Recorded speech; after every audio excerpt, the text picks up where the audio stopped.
Sa ngalan ng Ama at ng Anak at ng Espiritu Santo. Amen. Sumainyo ang Panginoon. At sumayo rin. Mga minamahal kong mga kapatid, si Jesus ang bugtong na anak ng Diyos Ama. Sapagkat lubhang maawain ng Diyos Ama, ganoon din ang pagkamaawain ng mabuting pastol na si Hesukristo. Sapagkat tayo rin nilikha na kawangis ng Diyos, likas sa atin ang awa at malasakit sa kapwa. Ipanalangin nating mapagyabong pa natin ito, upang tayo ay maging marapat gumanap sa banal na pagdiriwang. Aminin natin ang ating mga nagawang kasalanan. Tayo pong lahat, inaamin ko sa makapangyarihang Diyos At sa inyong mga kapatid, na lubha akong nagkasala sa isip, sa salita at sa gawa, at sa aking pagkukulang. Kaya isinasamo ko sa mahal na Birheng Maria, sa lahat ng mga anghel at mga banal, at sa inyong mga kapatid, na ako ipanalangin sa Panginoong ating Diyos. Kaawaan tayo ng makapangyarihang Diyos, patawarin tayo sa ating mga kasalanan, at patnubayan tayo sa buhay na walang hanggan. Amen. Panginoon, kaawaan mo kami. Panginoon, kaawaan mo kami. Kristo, kaawaan mo kami. Kristo, kaawaan mo kami. Panginoon, kaawaan mo kami. Panginoon, kaawaan mo kami.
Ikaw na nagaling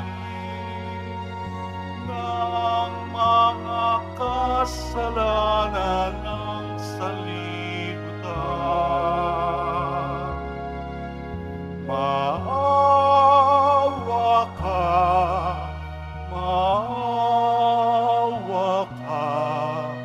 sa amin.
Madalangin tayo.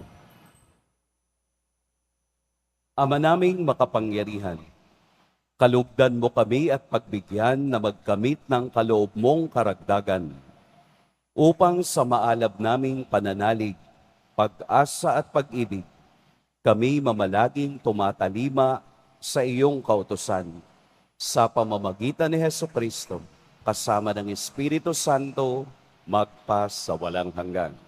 Amen. Magsiupo muna po ang lahat. Pagbasa mula sa aklat ni Propeta Jeremias. Parurusahan ng Panginoon ang mga namumunong walang malasakit sa kanilang nasasakupan at pinababayaan ang mga ito'y mangalat at mamatay. Ito ang sabi ng Panginoon, ang Diyos ng Israel, tungkol sa mga tagapanguna ng kanyang bayan. Pinangalat ninyo at pinabayaan ang aking kawan. Hindi ninyo sila binantayan, kaya't kayo'y parurusahan ko dahil sa inyong ginawang ito. Ako na ang magtitipon sa nalabi pang mga tupa mula sa lahat ng lupaing pinagtapunan ko sa kanila. Ibabalik ko sila sa kanilang tinubuang lupa at sila'y muling darami. Hinirang ako ng mga pastol na magmamalasakit at mangangalaga sa kanila. Hindi na sila muli pang daranas ng takot at agam-agam at wala nang maliligaw kahit isa. Akong Panginoon ang may sabi nito. Nalalapit na ang araw, sabi ng Panginoon, na pasisibulin ko mula sa lahi ni David ang isang sangang matwid. Isang hari na buong karunungang maghahari. Paiiralin niya sa buong lupain ang batas at katarungan. Magiging matiwasay ang Huda sa panahon ng kanyang pamamahala. At ang Israel ay mapayapang mamumuhay. Ito ang pangalang itatawag sa kanya. Ang Panginoon ay matuwid. Ang salita ng Diyos. Salamat sa Diyos. Pastol ko'y Panginoong Diyos, hindi ako magdarahop. Pastol ko'y Panginoong Diyos, hindi ako magdarahop. Panginooy aking pastol, hindi ako magkukulang. Ako'y pinahihinlay sa mainam na pastulan at inaakay niya ako sa tahimik na batisan. Binibigyan niya ako niyong bagong kalakasan. Pastol ko'y Panginoong Diyos, hindi ako nagdaraho. At sangayon sa pangako na kanyang binitiwan, sa matwid na langdasi, doon ako inaakay. Kahit na ang daang iyo'y tumatahak sa karimlan, hindi ako matatakot pagkat ika'y kaagapay. Ang tungkod mo at pamalo, ang gabay ko at sanggalang. Pastol ko'y Panginoong Diyos, hindi ako magdaraho. Sa harapan ng lingkod mo, ikaw ay may handang dulang. Ito'y iyong ginagawang nakikita ng kaaway. Nalulugod ka sa akin na ulo ko ay langisan at pati na ang kalis ko ay iyong pinaaapaw. Pastol ko'y Panginoong Diyos, hindi ako magdaraho. Tunay na ang pag-ibig mo at ang iyong kabutihan. Sa saakit tataglayin habang ako'y nabubuhay. Doon ako sa templo mo lalagi at mananahan. Pastol ko'y Panginoong Diyos, hindi ako magdaraho.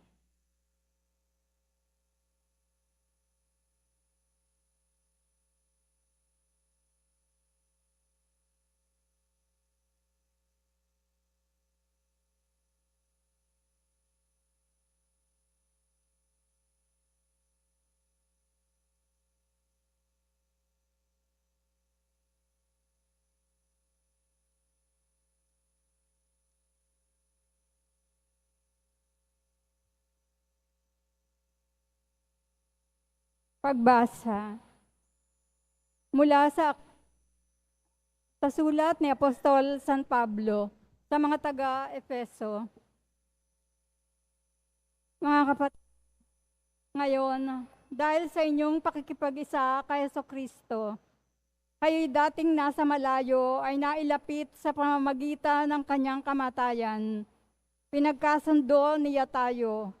Kaming mga Hudyo at kayong mga Hentil ay kanyang pinag-isa. Sa pamamagitan ng kanyang katawan, pinawi niyang alitan na parang pader na naghihiwalay sa atin.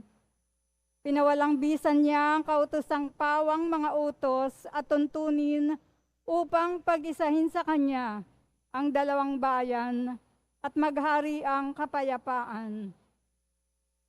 Sa pamamagitan ng kanyang kamatayan sa krus, pinakasan niya ang alitan ng dalawang bayan, kapwa pinapanumbalik sa Diyos at pinagbuklod sa iisang katawan. Naparito si Kristo at ipinangaral sa lahat ang mabuting balita ng kapayapaan sa inyong mga Hentil na malayo sa Diyos at sa mga Hudyo na malapit sa Kanya.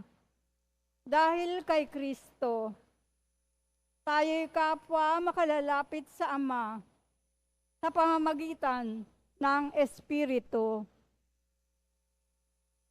Ang salita ng Diyos. Salamat sa Diyos. Magsitayo na po ang lahat.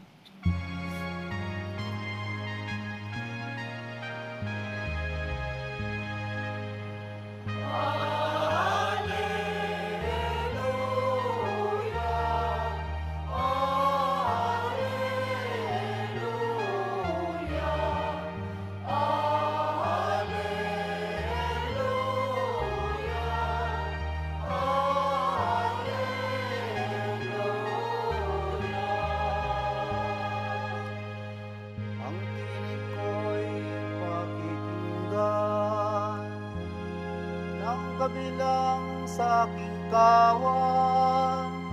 Ako'y kanilang susundan.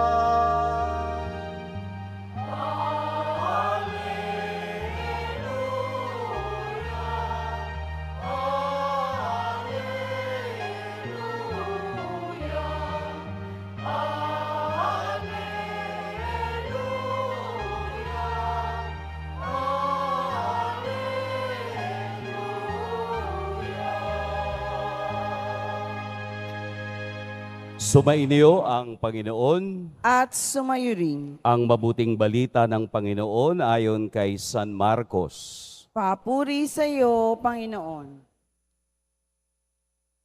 Noong panahong iyon, bumalik kay Jesus ang mga apostol at iniulat ang lahat ng kanilang naisagawa at naituro. Napakaraming taong dumarating at umaalis. Ano pat hindi na makuhang kumain ni Jesus at ng kaniyang mga alagad.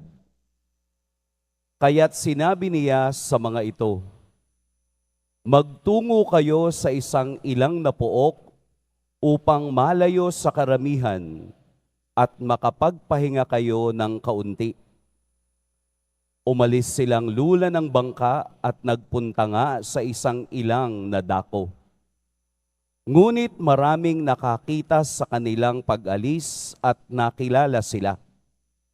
Kaya't mula sa lahat ng bayan, ang mga tao'y patakbong tumungo sa dakong pupuntahan ni na Jesus at nauna pang dumating doon kaysa kanila. Paglunsad ni Jesus, nakita niya ang napakaraming tao. Nahabag siya sa kanila sapagkat para silang mga tupang walang pastol. At sila'y tinuruan niya ng maraming bagay. Mga kapatid, ang mabuting balita ng Panginoon. Pinupuri ka namin, Panginoong Hesukristo. Magsiupo muna po ang lahat. Atin pong purihin at dakilain ang ating Poong Jesus Nazareno.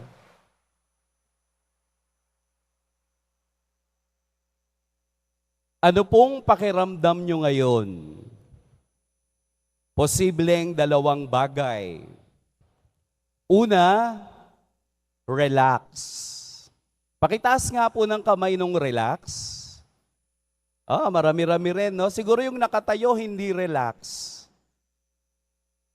Pangalawa, aligaga. Ano ba yung aligaga? Yung bang bisi-bisihan, na wala namang pinagkakabisihan, pero nagmumukhang busy. Alam nyo, napakaganda ng ibinibigay sa atin ngayon ng Ebanghelyo. Nung matapos ni Jesus na isugo ang 12 upang ipamalita ang mabuting balita, magpahayag ng kagandahang loob ng Diyos, magpalayas ng mga masasamang espiritu, at magpagaling ng mga may sakit. Sila ngayon ay bumalik sa Kanya at tuwang-tuwang nagkwento ng mga nangyari sa kanila. Kaya yung mata ni Jesus, no? Parang nakita niya sa 12 na bagamat masaya, nakita niyang pagod na pagod. Nakita ninyo kapag masaya ang tao, minsan hindi na nararanasan yung pagkapagod. Basta masaya ka. Di po ba? Minsan kami, ganun din eh. Kahit na 7, minsan yung misa because of pastoral reason, dahil walang ibang pari na magmimisa. We also feel tired, pero we are happy. Kaya ang ebanghelyo ngayon ay parang sinasabi ni Jesus na lumayo ka para ikaw ay mapalapit. Ang gulo, no? Lalayo ka para ikaw ay mapalapit. Ang paglayo na sinasabi dito ay ang pamamahinga. Hindi daw masamang magpahinga, lalo na kapag ikaw ay nakararamdam ng pagod. Yung mga tamad, nagpapahinga rin kasi mahirap pong maging tamad. Nakakapagod. Kaya tayo na nagtatrabaho, nagbabanat ng buto, lumalaban sa buhay, ay sinasabihan ngayon na magpahinga. Tayo na sumusunod kay Jesus, tayo na namumuhay bilang Kristiyano, ay napapagod din sa dikta ng mundo. Nakapapagod isipin ang ingay ng kapaligiran. Nakapapagod isipin ang dumadating na problema hindi lamang sa pamilya, pati sa iyong trabaho, pati sa iyong relasyon, pati sa iyong komunidad. Pero sinasabihan tayo ngayon na magpahinga. At sa papamahinga na yan, doon natin mararamdaman ang tinig ng Diyos na parang isang pastol na nagsasabing, nasa akin ang tunay na pahinga.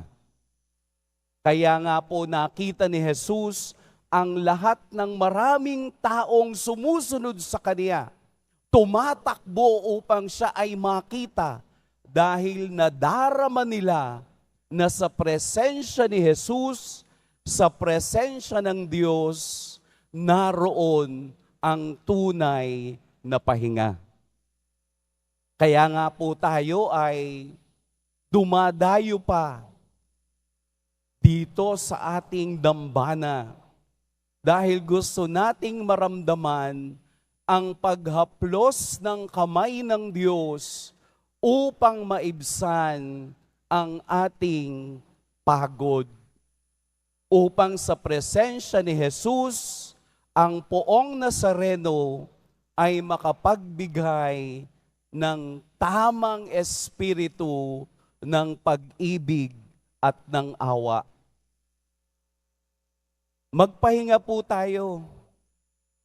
Hindi po masama. Magpahinga tayo sa dikta ng mundo. magpahinga tayo sa bigat ng ating dinadala. Bakit po tayo nabibigatan? Dahil nauuna ang ating isip kesa sa puso. Hindi pa nangyayari, iniisip mo na. Kaya mabigat ang lahat ng bagay. Wala pa po ang bukas. Ang mahalaga ay ang ngayon, ang maramdaman natin, ang pahingang ibinibigay ng Diyos. Sino po yung naririto na may mga kasama? Pakitaas nga po ang kamay. Yung may mga kasama po. So karamihan, nag-iisa lang. Yung may mga kasama, pakitapik po sa balikat yung inyong kasama at sabihin mong patuloy lang. Tutuloy tayo dahil alam natin na ang Diyos ang hantungan at siyang kapahingahan sa tunay na larangan ng buhay. Kaya ka napapagod dahil ayaw mong pumunta kung nasaan ang Diyos. Ang mga taong sumunod sa Kanya ay nakaramdam ng biyaya dahil alam nila na ang tinig na kanilang sinusundan ay ang tinig ng mabuting pastol.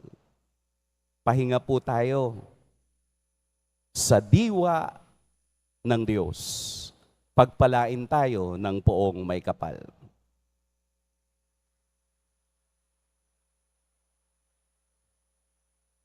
Magsitayo tayong lahat at sabay-sabay nating ipahayag ang ating pananampalataya. Sumasampalataya ako Sa Diyos amang makapangyarihan sa lahat, na may gawa ng langit at lupa.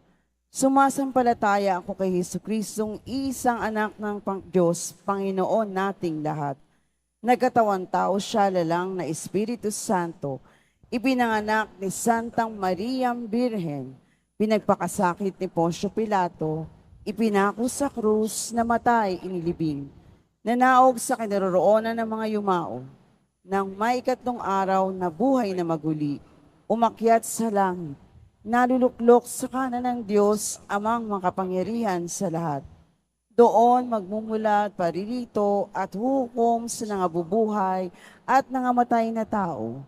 Sumasampalataya naman ako sa Diyos Espiritu Santo, sa banal na simbahang katolika, sa kasamahan ng mga banal, sa kapatawaran ng mga kasalanan, sa pagkabuhay na muli ng amatay na tao, at sa buhay na walang hanggan. Amen. sa pamamagitan ng kaniyang anak na si Jesus, na malas natin ang awa at malasakit ng Diyos, kaya't buong pagtitiwala nating idalangin sa Kaniya. Panginoon, kaawaan mo kami dinggin. Panginoon, kaawaan mo't kaming digin.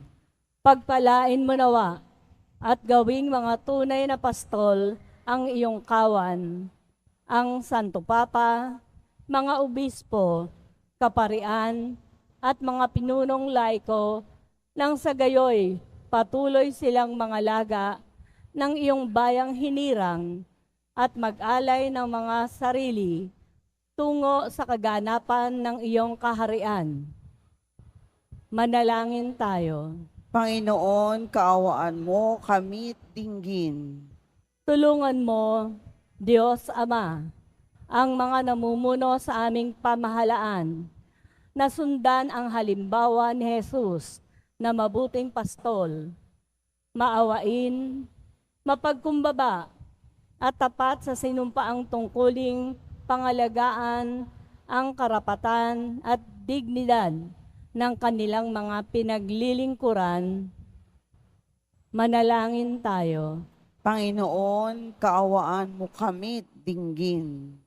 Upang mamayani ang kapayapaan sa Ukraine, sa Holy Land, at sa buong mundo, at ipag-adya nawa ang sangkatauhan sa karahasan, kasakiman, at pang-aabuso ng kapangyarihan na nagdudulot ng kamatayan sa marami. Manalangin tayo. Panginoon, kaawaan mo kami at dinggin. Upang ang lahat ng mga nagdurusa dahil sa kalupitan ay daglian ng makaranas ng kapayapaan at mamuhay ng may kapanatagan at kalayaan. Manalangin tayo. Panginoon, kaawaan mo kami at dinggin. Ipamalas mo, Diyos Ama, ang liwanag ng buhay na walang hanggan sa mga kapatid naming nahimlay, nang sa gayoy manatiling buhay ang kanilang pag-asang sila'y muling mabubuhay. Manalangin tayo. Panginoon, kaawaan mo kami at dinggin. Ama, dinggin mo ang panalangin ng iyong bayan. Punuin mo kami ng iyong kagandahang loob at awa. Hinihiling namin ito sa ngalan ni Kristong aming Panginoon. Amen. Magsiupo muna po ang lahat.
Madalangin kayo mga kapatid upang ang paghahain natin ay kalugdan ng Diyos amang makapangyarihan.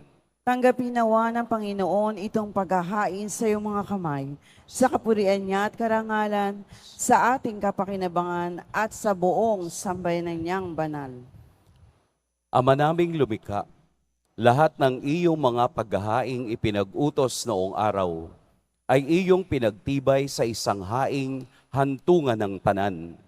Tanggapin ang ginaganap ngayon ng iyong mga lingkod at basbasan mo ito ng kabanalang gaya ng iyong kaloob sa mga alay ni Abel na lubhamong ikinalugod upang ang mga handog ng bawat isang nagbigay para sambahin ang banal mong ngalan ay magkamit ng karagdagan mong kasiyahan sa pamamagitan ni Hesukristo kasama ng Espiritu Santo magpa sa walang hanggan. Amen. Sumainyo ang Panginoon. At sumayo rin, Itaas sa Diyos ang inyong puso at diwa. itinaasa namin sa Panginoon. Pasalamatan natin ang Panginoong ating Diyos. Marapat na siya ay pasalamatan.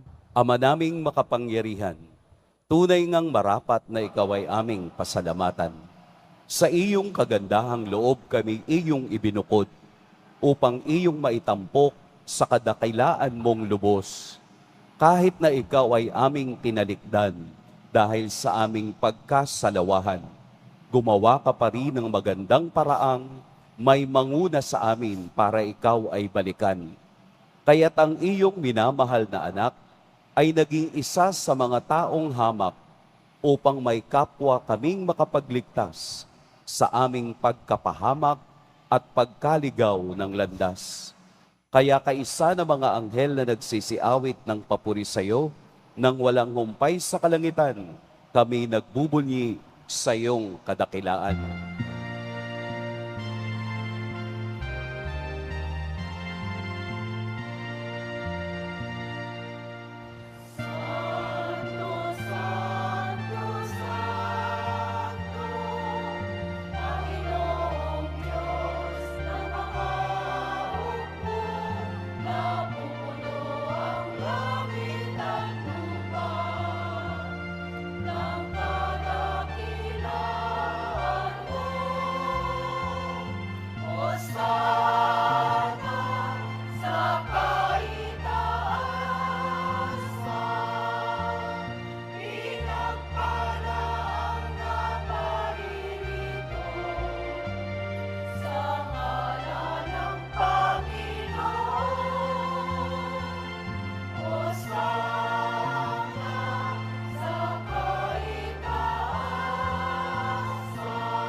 Ama naming banal, ikaw ang bukal ng tanang kabanalan.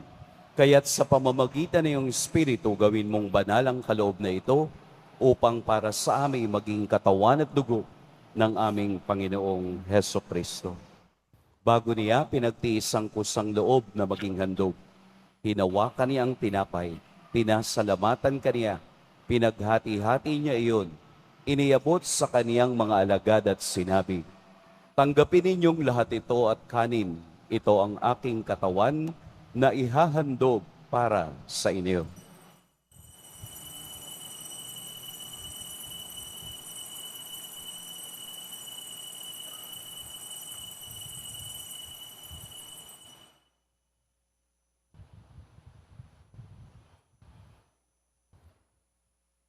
Gayun din naman, noong matapos ang hapunan, hinawakan niya ang kalis, muli kaniyang pinasalamatan. Inabot niya ang kalis sa kaniyang mga alagad at sinabi, "Tanggapin ninyong lahat ito at inumin. Ito ang kalis ng aking dugo, ng bago at walang hanggang tipan. Ang aking dugo na ibubuhos para sa inyo at para sa lahat sa ikapagpapatawad ng mga kasalanan. Gawin ninyo ito sa pag-alala sa akin."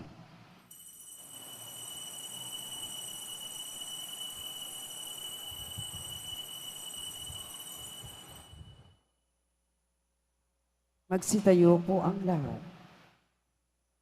Ipagbunyi natin ang misteryo ng pananampalataya. Si Kristo'y namatay, si Kristo'y nabuhay, si Kristo'y babalik sa wakas ng panahon. Ama, ginagawa namin ngayon ang pag-alala sa pagkamatay at muling pagkabuhay ng iyong anak. Kaya't iniaalay namin sa iyo ang tinapay na nagbibigay buhay at ang kalis na nagkakaloob ng kaligtasan.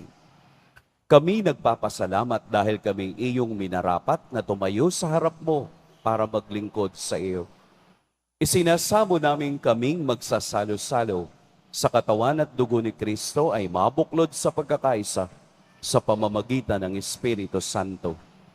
Ama, lingapin mo ang iyong simbahang laganap sa buong daigdig. Puspusin mo kami sa pag-ibig kay San Francisco na aming Papa at ni Jose na aming Obispo at ng Tanang Kaparian. Alalahanin mo rin ang mga kapatid naming nahimlay nang may pag-asang sila'y muling mabubuhay, gayon din ang lahat ng mga pumanaw.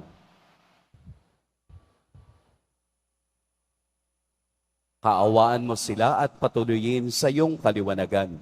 Kaawaan mo at pagindapating kaming lahat na makasalo sa iyong buhay na walang wakas.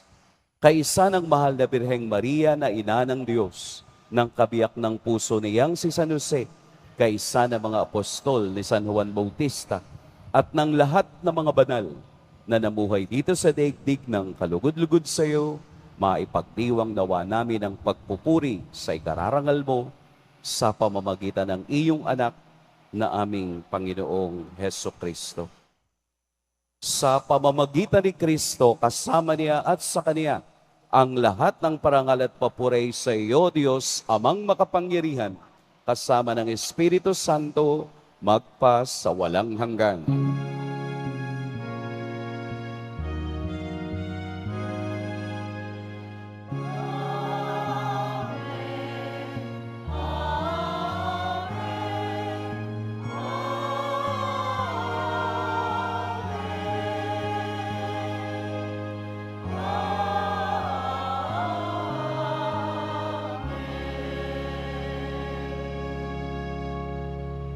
Sa tagubili ng nakagagaling na utos at sa turo ni Jesus na Panginoon natin at Diyos, awitin natin ng lakas loob.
Hinihiling namin kami iadya sa lahat ng masama, pagkalooban ng kapayapaan araw-araw, iligtas sa kasalanan at ilayo sa lahat ng kapahamakan, samantalang aming pinananabikan ang dakilang araw ng pagpapahayag ng tagapagligtas naming si Heso Kristo. Sapagkat iyo ang kaharian at ang kapangyarihan at ang kapurihan magpakailanman. Amen. Panginoong Jesucristo, sinabi mo sa iyo mga apostol, kapayapaan ang iniiwan ko sa inyo, ang aking kapayapaan ang ibinibigay ko sa inyo. Tunghayan mo ang aming pananampalataya at huwag ang aming pagkakasala. Pagkalooban mo kami ng kapayapaan at pagkakaisa ayon sa iyong kalooban, kasama ng Espiritu Santo, magpa sa walang hanggan. Amen. Ang kapayapaan ng Panginoon naway laging sumainyong lahat. At sumayo rin. Magbigayan kayo ng kapayapaan sa isa't isa. Peace be with you. Kordero ng Diyos na nag-aalis ng mga kasalanan ng sanlibutan, maawa ka sa amin. Kordero ng Diyos na nag-aalis ng mga kasalanan ng sanlibutan, maawa ka sa amin. Kordero ng Diyos na nag-aalis ng mga kasalanan ng sanlibutan, ipagkaloob mo sa amin ang kapayapaan. Magsiluhod po ang lahat. Narito si Jesus ang ating tunay na kapahingahan. Ito ang kordero ng Diyos. Ito ang nag-aalis sa mga kasalanan ng sanlibutan. Mapapalad ang inaanyayahan sa kaniyang piging. Panginoon, hindi ako karapat-dapat na magpatuloy sa iyo, ngunit sa isang salita mo lamang ay gagaling na ako.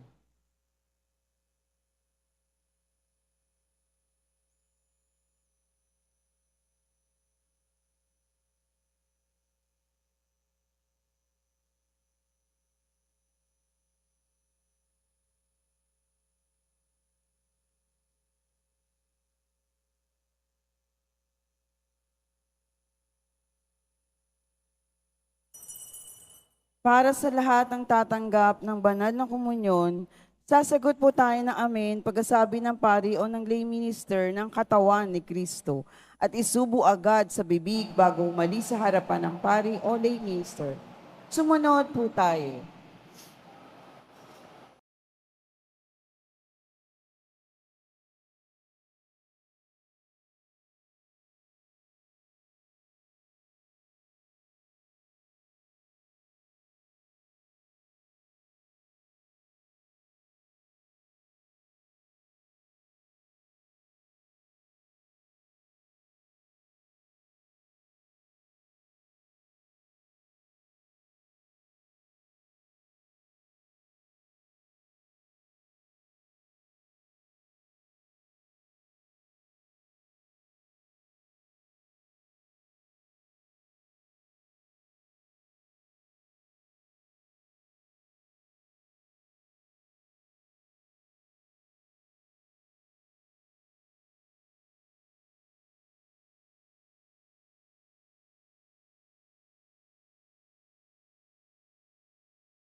Manalangin tayo.